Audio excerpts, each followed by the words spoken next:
ये कहानी है भगवान शिव के परम भक्त सुदर्शन जी की।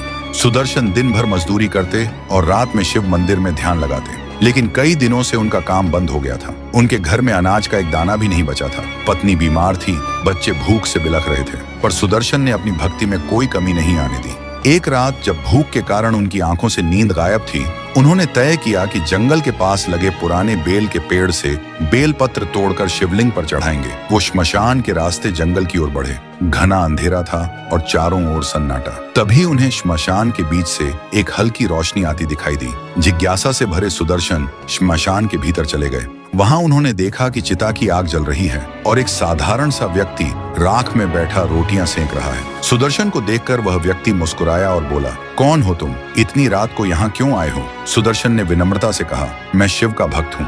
भूख से व्याकुल था, सो बेलपत्र लाने निकला था। उस व्यक्ति ने एक रोटी उठाई और कहा, यह लो, इसे खा लो, इससे तुम्हारी भूख मिट जाएगी। सुदर्शन को रोटी की खुशबू ने मोहित कर दिया, लेकिन वह हिचकिचाए। यह चिता की आग पर बनी रोटी है, क्या मैं इसे खा सकता हूँ? साधारण व्यक्ति ने मुस्कुराते हुए कहा, यह रोटी तुम्हारी भूख मिटाएगी और तुम्हारे परिवार का पेट भी भरेगी, इसे स्वीकार करो। सुदर्शन ने शिव का स्मरण किया और सोचा कि यदि यह महादेव की लीला है तो इसे नकारना उचित नहीं। उन्होंने रोटी ले ली और घर लौट आए। रोटी को घर में तोड़ते ही वह सोने की हो गई। सुदर्शन को आश्चर्य हुआ, लेकिन उनके मन में लालच नहीं आया। उन्होंने रोटी को बेचकर मिले धन का उपयोग अपने परिवार की भूख मिटाने और गांव के गरीबों की मदद करने में किया। अगली रात वही साधारण व्यक्ति फिर सुदर्शन के सपने में आया। इस बार उसने पूछा, तुमने धन का क्या किया? सुदर्शन ने विनम्रता से उत्तर दिया, मैंने अपने परिवार की जरूरतें पूरी की और शेष गरीबों को दान कर दिया। साधारण व्यक्ति ने अचानक अपना रूप बदल लिया। वह स्वयं भगवान शिव थे। उनके साथ माता पार्वती भी प्रकट हुई।